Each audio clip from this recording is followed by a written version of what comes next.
How do you feel, man? You're about to hit the road with me, man. I want to tell you how grateful I am that you're coming with me, man. Man, I'm honored to be on your tour, man. I've been hosting for a minute now, and I feel like, honestly, I feel like I just got. That's crazy. I've been hosting for a couple of years now. Yeah.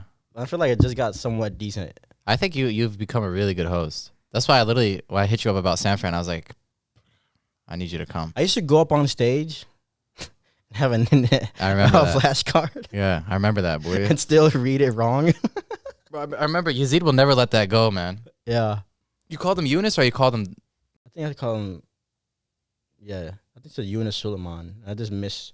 Yeah. That was before I was really friends with him, though. You know? Yeah. Wait, so you called Yunus Suleiman when you were bringing up Yazid or when you were bringing up Yunus? I don't remember, but I switched up their names. Yeah. I remember that. This was like almost 5 years ago. Yeah. I remember that, man. I remember that, G. That was 2019, August 24th. What was the first time you've been on stage? April 22nd, 2019. Oh, so you remember that? Yeah. How was it? Horrible, bro. Yeah? It was at IO Theater, which, by the way, charges $700 an hour for their space, bro. No way. What the fudge, bro? $700 an hour? For what? For a 50-seat black box, bro? How am I going to make any money? I'm not going to make anything. I think that was their nice way of saying, hey, we don't want you here. Yeah, maybe it was an Arab thing, I think. You think so? The Improv Olympics Theater, man. Okay. Bullshit theater. So how your first time? And you said you didn't do too hot? No, it was my first. So I went up. I brought two of my friends with me. Okay. Imran was one of them. Ironically, subhanAllah. He comes with me. I was like rehearsing this 4 minutes. I was like, 4 minutes. It was a Monday night. Yeah. I was like, oh shit, bro. I was like, this is hot 4 You minutes. remember your first joke? Yeah. It was about when my uncle got held at the airport for 10 hours. Yeah. And he doesn't speak English. So I was like, when they're interrogating him, he's probably just saying yes to everything that they're saying. And that was kind of the joke, which, everyone's heard this before, right? But it's actually a true story. So I literally wrote this thing, and I didn't know what open mics were at the time, like the culture of open mics. So I go up, and I got bumped, bro. I get there an hour before sign up. I get there. Yeah. The list goes up. I sign up. I'm like top 15 on the list. I'm early, bro. I kept getting bumped. Vic was hosting, Vic Pandya. I go up to him. I was like, hey, man. I was like, I keep getting, like, is everything okay? Like, I thought I was next. Oh, yeah, you got it. Azhar Usman pulled up to that mic and did a set. Wow. I didn't know Azhar at the time. Wow. He was eating pizza on the front row. He goes up, he does 5 minutes, and then he leaves. And then, so I'm doing my thing. I'm waiting. I'm waiting. And finally, I go up. Vic had left at this point, and there was a girl named Megan who was hosting the second half of this mic. She brings me up. I go up on stage. I do this bit. Silence, bro. Dead silence. Like, you would think, like, I killed somebody or something, bro, or like I smelled bad. It was dead silent, and I was just like, it was weird, bro. I remember what you were wearing on stage? Yeah. Was it sweatpants? No. Oh. This was when I used to, like, I was like, I'm performing. I got to rest on that. I was wearing a light blue Chicago Bulls t-shirt. It said Chicago on it. I had like the little Bulls logo, and I was wearing black jeans and Vans. Damn. I remember the exact. Did you sleep that night? Did I sleep that night? You know what's weird? So this is why I bombed. It was weird because there was this one comedian who went up before me. He bombs too. Everybody was bombing. And he was like, he like had like outrage. He said, these jokes worked at a show yesterday. These jokes worked yesterday. F you guys. It's you guys. And I was like, what the F is stand-up? Now, this is my first. Yeah. And I never really watched stand-up, by the way. Before I started it, I didn't really watch it. I was kind of like just going in. And then I remember I did my set. And, bro, I rehearsed it to a T. Like, I hit all the beats. I did everything, like, that I thought I had to do. And I get off stage and I bombed. But what was weird is that I literally told myself, I was like, oh, maybe I suck now, but I could be good at this. That was my mentality. I didn't go into, oh, I suck. This is horrible. I'm never going to touch a mic again. I literally was like, no. I could get really good at this. I could. I just have to work at it. And so that's what I did. I just kept working at it. And then, alhamdulillah, I got okay. Yeah. Alhamdulillah, I got pretty solid. So, like, that was my first time doing that.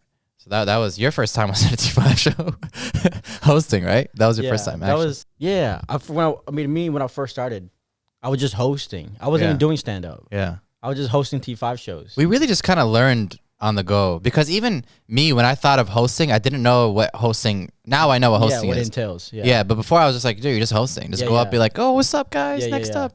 But then there's more to it if you're a comedian. Yeah. Too, you know? I remember you were like, I'm just gonna tell them about my day. I remember that. And then your day happened to be you used to work at a effing hospital, and your day was you were bringing food that someone ordered to a hospital room, and that person died by the time you went up there. And then you're like, all right, here's Rami, everybody. I was like, what the fudge? Anyways, guys, he died, but here's this ring on his finger or something. You're doing something like that. Then I was like, I go up and I was like, well, did you really just tell a death story before you brought me up on stage? Do you remember that? Yeah, I remember that. That's what I feel like then I wasn't really into stand-up like that. You could take that story, though, and like probably punch it up and do something with it now, though, I think. Probably. I don't think it's a bad concept. I just think the way you went about it wasn't the best at the time. But I think if you revamp that, I think it could be good. Probably, but I believe in it. I feel like I remember that show. I came into the show. Eunice was telling me he was mad at me because I came into the show. I had with my headphones on, and I still remember. Like I was pissed too. You came late. The audience came before you. You know that. Oh my God. I still remember that. But that was way back. But now, but again, to see your shift now is crazy. Because I feel like I wasn't really into stand up like that, and I didn't really. But now, like I mean, I've been always wanted to. Do stand up. I feel like it was always a thought. Yeah. But I didn't really like get the bug later. When did the bug bite you? I think probably after Sweet Reserve. Ooh, I always call that the birth. That was a birth of Momo, man. Yeah. Anything it was BM before Mo. Everything else before that was BM. This is AC or this is AM. This is after Mo. After Sweet Reserve is different, bro. Yeah. You became different, bro. Something that day just watching you, something like awoke in you. Maybe it happened while you're on stage, but something definitely like woke up, and I was like, holy shit, this guy has it in him, which I knew always. Yeah. But I think what's so funny? You saw it too. Yeah. Go ahead. Because I remember that show, and I remember how I was feeling before that show. Bro, let me tell you, before that show, I was like, you know that that Eminem moment when the freaking 8 Mile starts, he's throwing up, whatever. Yeah. I was literally feeling like I've never felt this nervous before a show. I was literally thinking like, I'm gonna say I'm not going up. I was like thinking like that. Really? But I'm like, I'm like, man, they're gonna call my name right now. I can't just not go. Yeah. And then I was super nervous. I didn't go, and then I think I say something about the room. I acknowledge, and I think at that moment I was just like, oh, I'm here now. Yeah. And then I just like, I didn't even. Yeah. I mean, I knew what my set and what I was gonna do, but I was just trying some new stuff, and because before I used to be very like, reading the script thing. Yeah. But this one, I felt so present and loose in terms of like... When you're loose, bro, you're a different animal, man. So, for real. And I remember that after that, I'm like, ooh. And that was my first time, like, everybody was like coming up to me after a show. Yeah. I'm like, and that's how you know when you do good, right? Yeah. If people don't come up to you after a show, you suck. You smell bad. You smell bad. Yeah. No, I remember you crushed that, bro. I was literally like, yo... That I'm telling you, and a couple weeks ago, Yazid and I stopped by Sweet Reserve. I was in Lombard, doing an audition. We just stopped by, and I was like, damn, it felt like pretty. I haven't been there since we did the show, and I was like, dang, this felt pretty cool. Like, how'd you do that show? Do you remember? I was hosting. Oh, you were hosting. I ate freaking shit the first half of the show hosting. The up top, yeah, I ate like garbage, bro. I was getting sniped, bro. I was getting shot down. Oh yeah, I remember that guy. What did he say? That guy. It wasn't even because of that guy, but that guy brought us up on stage. He brought me up on stage. Okay, so weird. He's like, oh, this group, Terminal 5, more like terminally ill. Anyways, here's their host, Rami. The weirdest guy, and I hope he's watching this. I hope you know how weird that was, how goofy you are for doing that. Like, you have a wife and kids, you're so goofy for like But everybody wants to be a comedian. Everybody wants to come up and F around. But it's like, bro, we're trying to do like an actual show here. Why are you going to come and do that? And I fried him. I think I said one thing about him. I said something about him being whatever. The baristas, I roasted him. And then he left. Like, that's like, you said that we're terminating. I said one thing to you and you're going to be upset and like leave. Whatever. Yeah. But I was happy he left. We didn't want him there anyways. But it's just so funny how like hurt he was about that after what he said, you know? Yeah. And I don't even think I said anything that bad. I really held back. I didn't really say anything too crazy.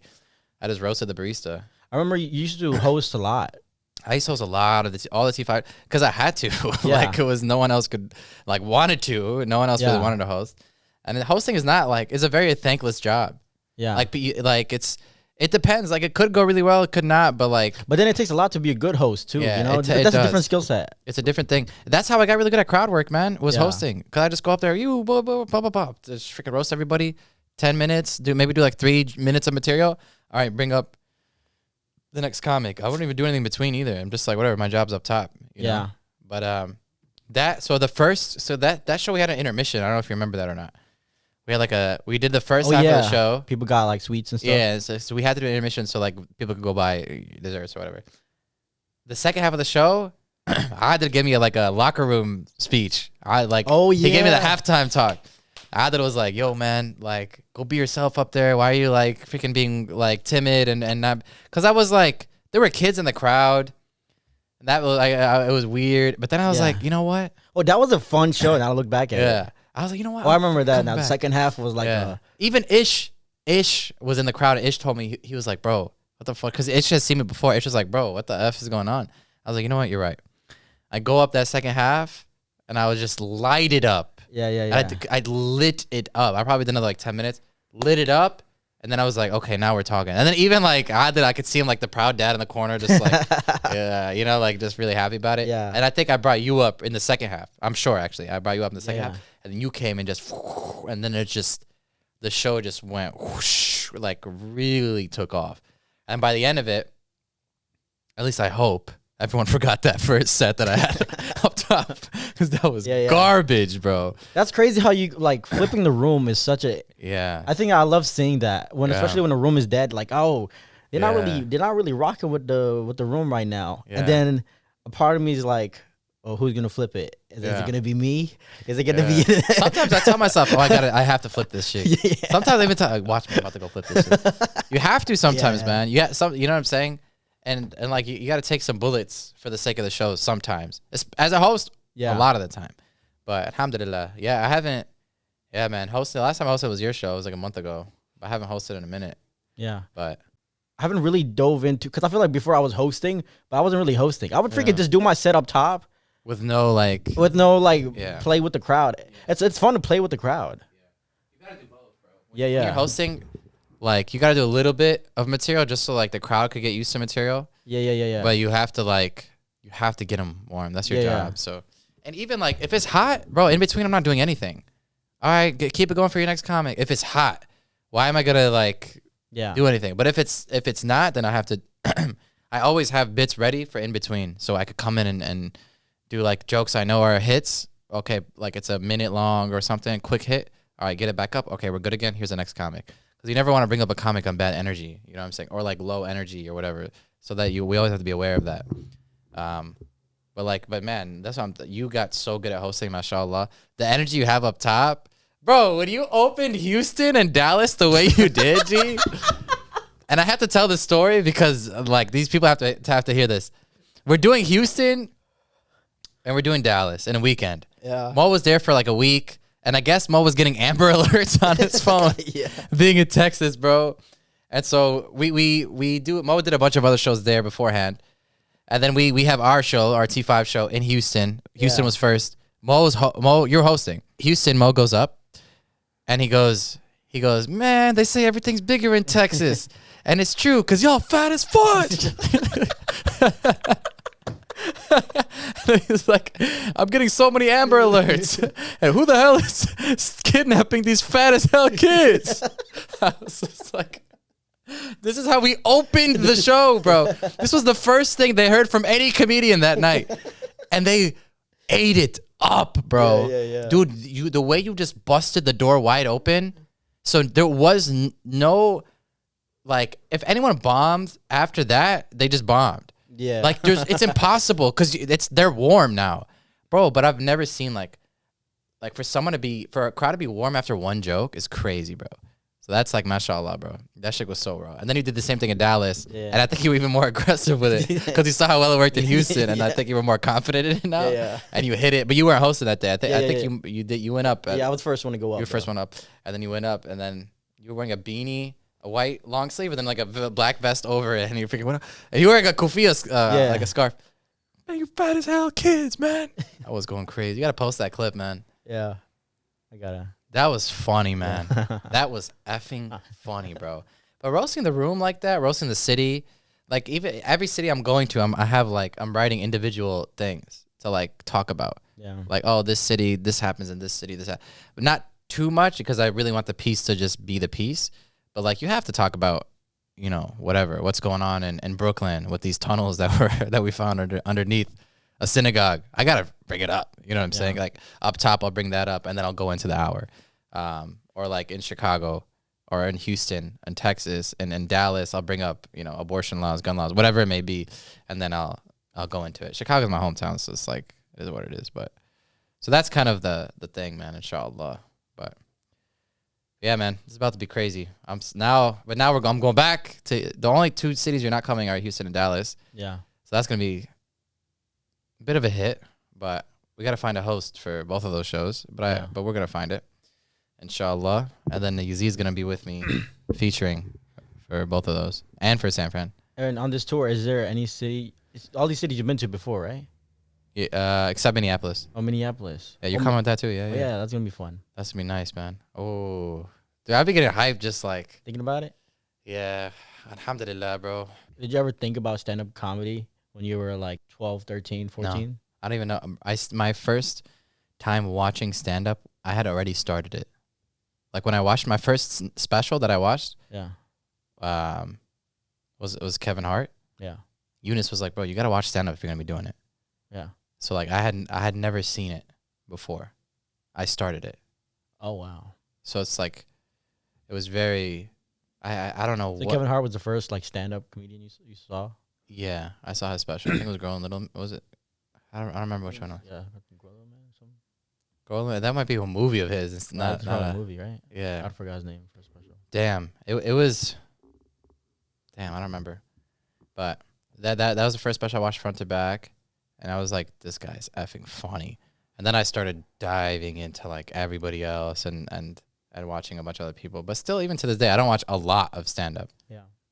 I feel like I should be watching a lot more, but I don't really watch a lot of it. There's some people who say comedians who say they don't watch stand up because they don't want to get influenced by the comedian.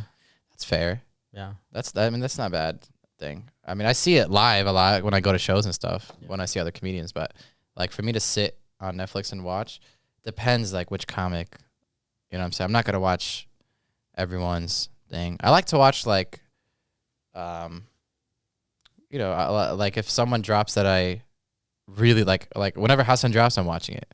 You know what I'm saying? Whatever he drops, I'm watching it. Like whatever Rami drops, I'm watching it. Whatever Mo drops, I'm watching it. Dave, Kev, all these guys. These are the, like, I have to watch these guys. Or like if my friends drop specials, I like watching that. Yeah. I like watching that stuff a lot. But I enjoy seeing it live, especially with my friends. I like tagging things. I like punching up things. I like doing that. Like when I watch like a friend or something, I'm like, oh shit, this would be a good tag, or this would be like, I like thinking like that, being in that mindset. But yeah, as far as like, I don't really watch a lot. Do you watch a lot?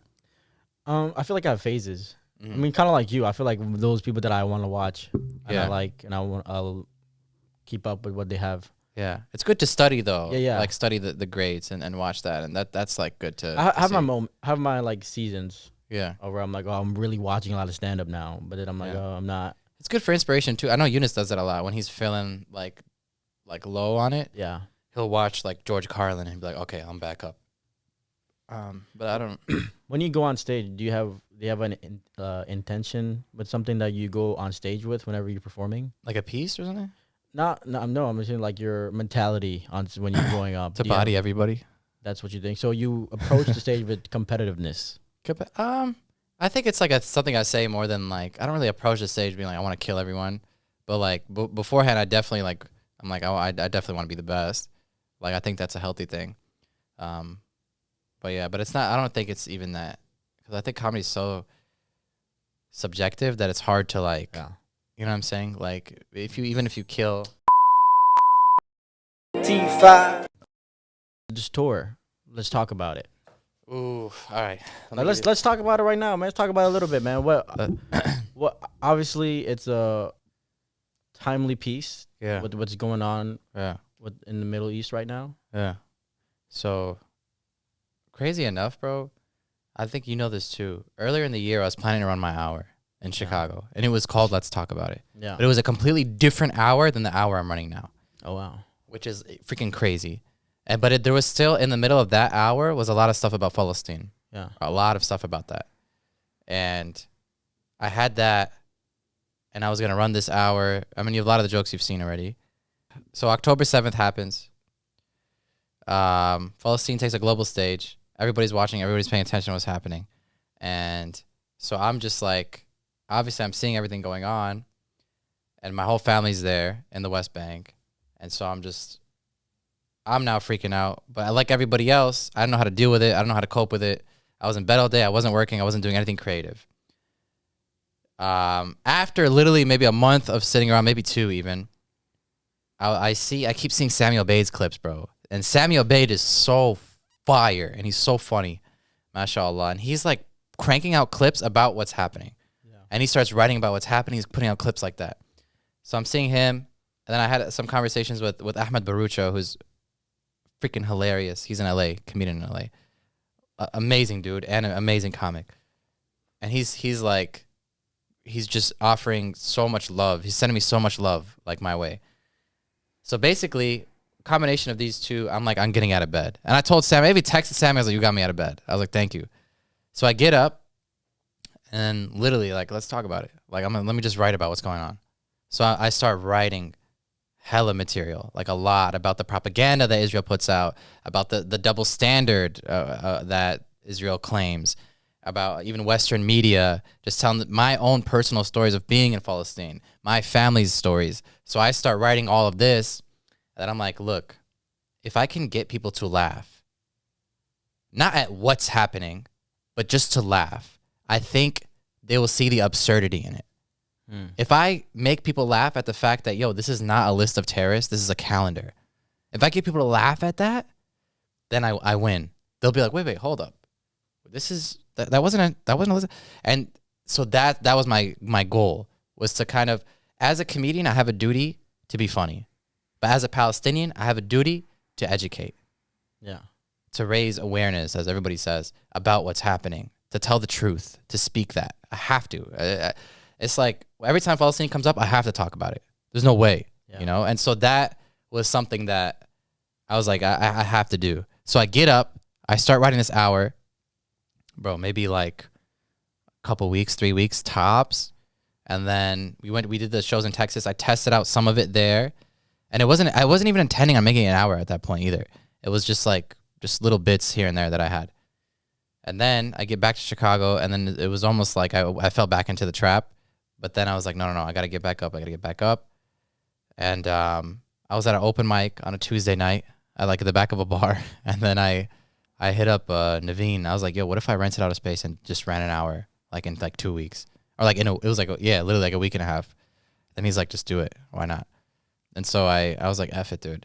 So I hit up Davette. I was like, yo, what do you have? Do you have next Saturday? She was like, yeah, I freaking did it. Naveen made a flyer. I went to Mustapha's house, took a photo for the flyer.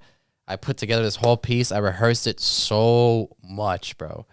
Every day I was running that hour like 2 or 3 times every single day, like on top, like literally up, just running it. And then I'm adding. And then got freaking just a process, you know? And then we ran the hour in Chicago. Alhamdulillah, you hosted that. You did great. And it went well. And then I was like, okay, now I got to tour this because I think it's a really good piece. And that's what I call it, a piece, because that's what it is. It's not a collection of jokes, right? It's almost like an album or like a film, right? Like there's a story arc. It makes sense. It's cohesive. and it's purposeful. This is the most purposeful I've ever been in my comedy. I've never been more purposeful than I am now with this piece. And that's why I'm so hyped to tour it, because I'm like, I'm gonna go to all these cities and really share something from, not just from my brain, from my heart. This is my heart talking, you know, like I'm really, really talking about it. And I think a lot of people are scared to speak about this because of their careers, because of money, whatever it may be, they're scared to lose. I don't care, bro. People are dying. You know what I'm saying? Like, I don't care. Like, it is what it is. Like, my family's back home. I've lost family to the IOF. You know what I'm saying? My dad was one of these prisoners, or, you know, I say prisoner, literally, they're more like hostages, really, that got arrested as a kid. You know, that was abused by these people. This is very personal to me, which is why I'm like, I'm gonna talk my talk and I'm gonna put it out, and it is what it is. Yeah. So that's like how this whole piece came together. And now I'm tweaking it even more. So by the time the tour starts and by the time the tour ends, it's gonna be like, who knows what's the growth of the piece itself. Yeah. And so inshallah, man, I'm really hyped for it, man. Thank you for choosing me to be your host for the tour, man. Bro, are you kidding? Thank you for doing it, man. I appreciate you coming. And Yazid's coming. Eunice is coming to Chicago. Adid is coming. You know, everyone is T5. And then in Chicago, I mean, in Brooklyn, I have a couple special guests that'll be opening. And then DJ Ahmed, bro. Shout out DJ Woo! Ahmed. DJ Ahmed, bro. I love you, bro. I love you, bro. Man, that San Francisco show, bro. Ooh, dude, I feel it already, bro. I feel it already. And we're already like almost a third sold out of San Fran. Almost a third done. So inshallah, we get to that sellout. Yeah. Sooner than later. But either way, inshallah, we get there. Bro, DJ Ahmed literally calls me. He's like, bro, I want to come to every show. And like, bro, that's the realest thing in the world, bro. For him to see DJ Ahmed at every show, those shows would fucking skyrocket. He's coming to Chicago, man. Yeah. He's coming to Chicago. DJ Ahmed's coming. Ooh. I can't wait until the Chicago show, bro. Bro, Chicago's good. Bro, Chicago, 200 seats, dude. I rented out a 200-seat theater. So I'm really betting on myself. I think it's very possible. I think I'm going to do it. And I think it's going to be like historic. Oh, it's definitely going to I think my last time I ran the hour in Chicago, I broke through a ceiling. I think I'm going to break through another one by the end of this tour. Like by the end of that set in Chicago, another level is going to be unlocked, inshallah. I hope so. And I'm so confident, man. I think like when you're very purposeful with it, you're very intentional with it, it's different. Yeah. Like I'm not afraid of bombing. This is I'm not thinking like that. And because you were so intentional with it, because you were just saying how you did it in like 3 weeks. Yeah. Did it just flow out of you? It flowed. So like this is the thing. There was some like it did, yes, first like alhamdulillah, like it all like flowed. A lot of it's just my initial thoughts. Yeah. Like, and then I just kind of fine tune it to make it like the Hamas joke with the list. And then it was a calendar. Like my initial thought was like, what the fuck? Like, and then I won't reveal the punchlines, even though a lot of people have seen it. But like those are my initial thoughts to it. You know what I'm saying? Or when Jamie Lee Curtis posted the picture of Palestinian kids, calling them Israeli kids being terrorized. Yeah. My initial thought was like, the freaking Michael Myers was right. F her. You know what I'm saying? Michael Myers was right to chase this woman around. So that was my initial thought. So I just take that and I put it in. And then there was other like pieces like that were like half baked or just concepts that I had that I never like wrote to, that I was like, oh, this is where they fit now. It was like a puzzle. Like I just kind of put things together. So yeah. Is there a city that you want to go on tour with that's not on your flyer yet? But you're like, oh, I want to tackle this city maybe soon. Honestly, I handpicked the cities because the only cities that are interested in me, other than St. Louis. St. Louis is very interested, but I couldn't. I couldn't find like a venue and timing just didn't work out this time. But inshallah, like on the next leg, I want that, and I want Canada will be on the next. I think Toronto. I want to hit up Edmonton again too. Inshallah, those two with St. Louis, like I wish I could have added them. DC was something I really just venue was the only issue with DC was not finding a venue. I really tried with that as well, but it is what it is. But I'm very happy with the cities I'm in. Like I'm very, very, very happy. Eventually I'll hit up Raleigh, North Carolina. And that's gonna be a big show too, inshallah. So hey man, inshallah, one step at a time. like we keep growing, keep growing. I think I really took a leap of faith with this because I'm like, I think I could draw in these cities. I'm not entirely sure, but I think I can. So, inshallah, I'm right. You know. Yeah, inshallah, man. Yeah. T5. I'm really hyped, man. I want to like. Then you keep hyping me up too about it. So I'm like, I don't know if this motherfucker's trying to get me to fail. Do 200. Do it. Just do 200 seats. No, I'm like, are you don't, freaking? no. This is don't put this on me. This is you. You're making it seem like I. No. But I'm saying like in my head, I'm like, is this guy believing me actually, or is he just trying to see me fall or some shit? Is this his like evil plan? But you know what's crazy? In the 3 days that I've had tickets out, I've sold a decent amount. Alhamdulillah. For all the cities combined. Yeah. Alhamdulillah. So I'm like, I don't expect like it to go like, it's gonna be. Yeah.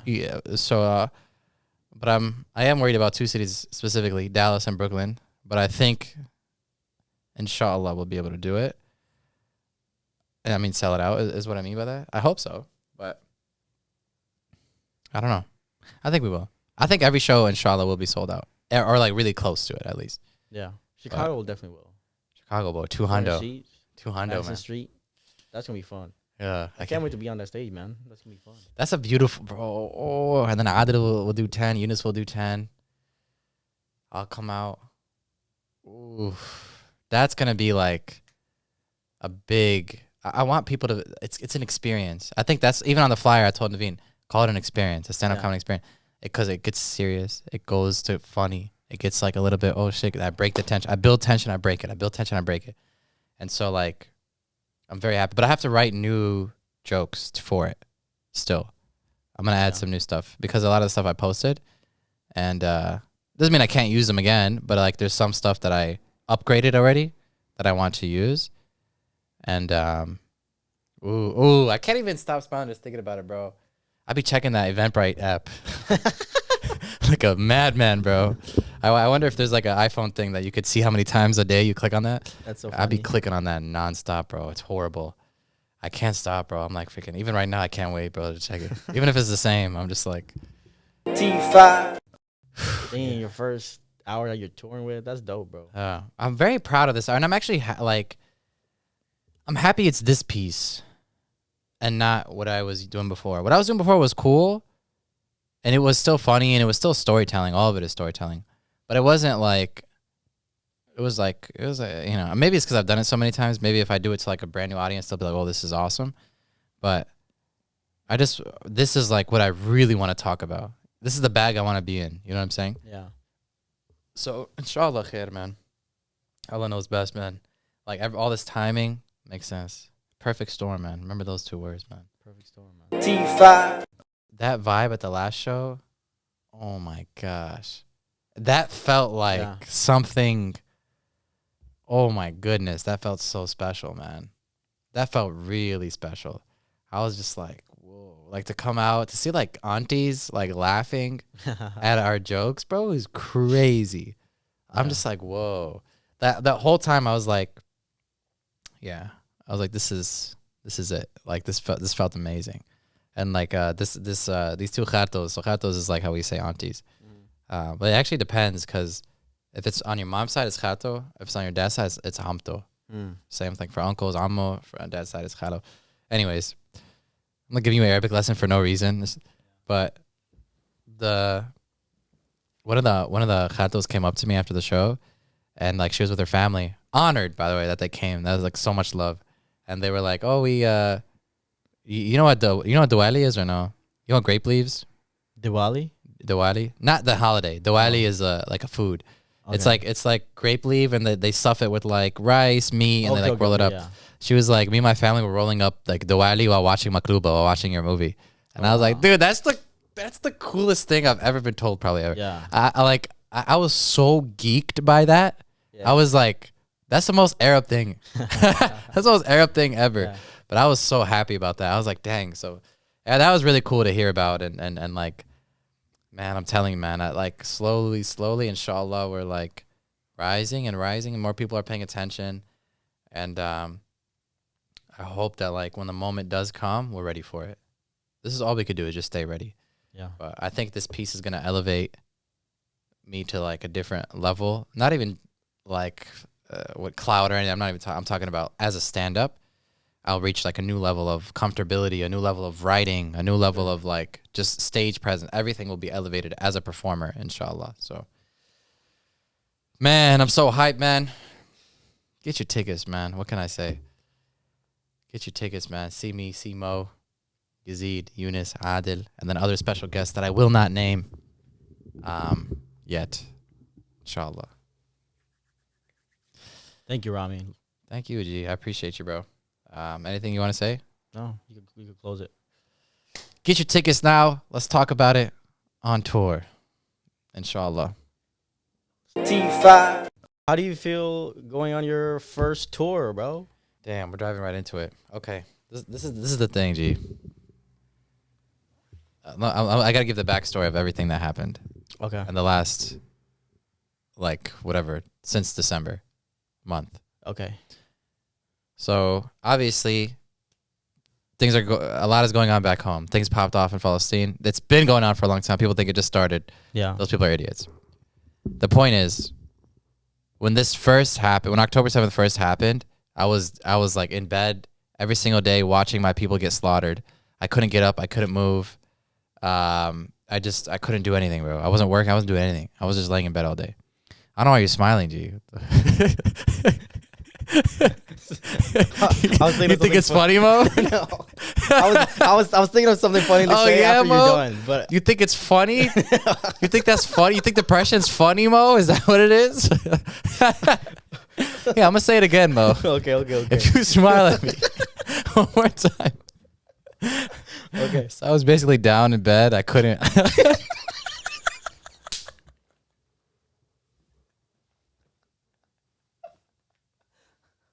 Okay.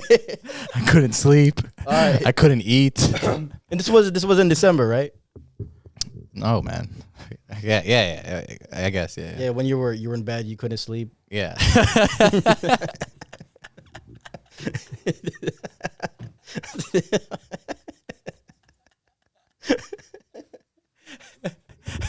I couldn't eat. Couldn't breathe, bro. I stopped brushing my teeth, man. Okay. So- But and then you decided, hey, I'm tired of sitting in bed. I'm tired of yeah. So, tossing and turning. And, and then you decided to create something. What? why you say tossing and turning? Well, you couldn't sleep, dude. You're obviously What if I'm just laying there? I didn't have to be tossing and turning. Freaking, what did you envision? Just me freaking going around? Oh, man. So basically, man, basically, all